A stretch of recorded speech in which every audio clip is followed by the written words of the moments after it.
Экинчи микрофон процедурный.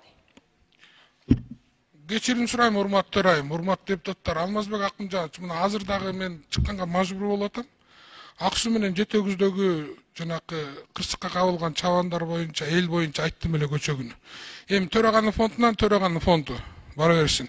Өкмөттөн бир суранбайлыбы, ошо көп деле акча болбойт экен. Эми өлкө үчүн бирок ошол жерде канча эмгек кетти ошо кырсыктанчы.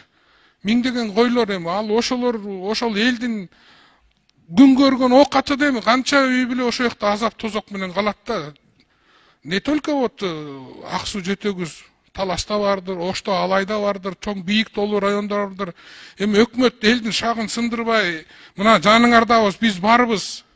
Биз силер мененбиз. Мына момундай кырсык болуп калса, биз ар дайым жаныңарда болобуз деп бир көңүл буруп койсо жакшы болот эле. Өтүнөм мен сизден.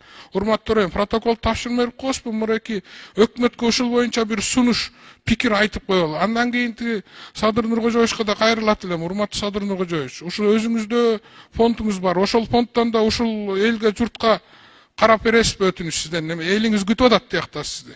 Кандай жардам болот өкмөттөн, эмне жардам болот деп. Рахмат.